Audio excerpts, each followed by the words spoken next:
একজন কলা বিক্রেতা 5 টাকা পিস দরে কলা বিক্রি করছিল। প্রচুর বিক্রি হচ্ছিল, মানুষ নিচ্ছে আর ছিলে ছিলে খাচ্ছে। এটা দেখে বিক্রেতা ভাবলো, যদি কলাগুলো ছিলে রাখি তাহলে ক্রেতাদের ছিলতে কষ্ট হবে না এবং ছিলে দেওয়ার কারণে দামও বেশি পাবো। তখন সে কিছু কলা ছিলে তার দাম ধার্য করলো 6 টাকা পিস। এখন ক্রেতারা এসে তার কাছে দাম জিজ্ঞাসা করলে সে বলছে এগুলো 5 টাকা আর শিলাগুলো 6 টাকা।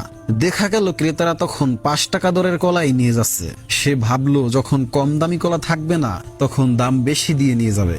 এক সময় 5 টাকার কলা সব শেষ হয়ে গেল। এখন আর কোনো ক্রেতাই তার কাছে আসছে না। তবে প্রচুর মাছি এসে বিনামূল্যে কলা খাচ্ছে আর ভো ভো করে উড়ে বেড়াচ্ছে। এখন সে ভাবলো দাম কমালে মনে হয় বিক্রি হবে। সে দাম কমাতে কমাতে 0 টাকায় চলে গেল। তবুও কেউ কলা নিল না। দিনের শেষে সেগুলো ড্রেনে ফেলে দিল। যেই লোক আবার ড্রেন পরিষ্কার করে সে ওই সময় বাজারে টাকা তুলতে এসেছিল।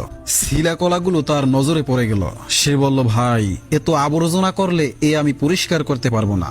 অনেক কথার পর সে কিছু টাকা দিয়ে বলল, কিছু মনে করো না ভাই, দয়া করে পরিষ্কার করে দিও।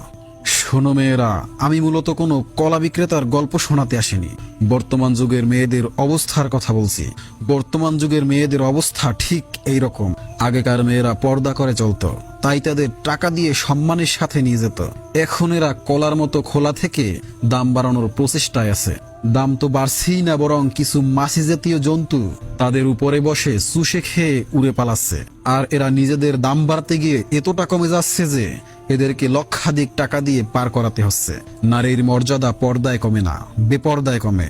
আল্লাহ পাক আমাদের বুঝার তৌফিক দান করুন, আমিন।